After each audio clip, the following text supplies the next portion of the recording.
Hello, children! This week we're learning about the letter J. Can you think of words that start with the letter J?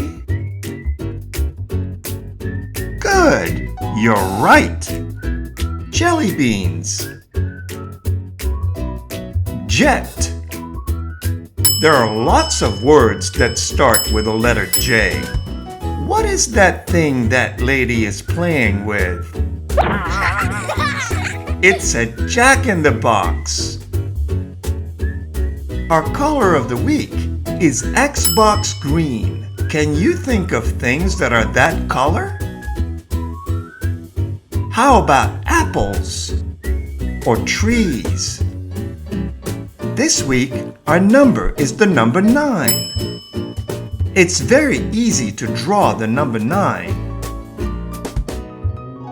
And we are also going to write the word 9. See, that was pretty easy. Our shape is a nonagon. It has 9 sides. What can you think of that's a nonagon? A lot of umbrellas have 9 sides, so their shape is a nonagon. Our sight words are little, look, must, and new. Why don't you try to make some sentences including these words? Have fun and have a great week!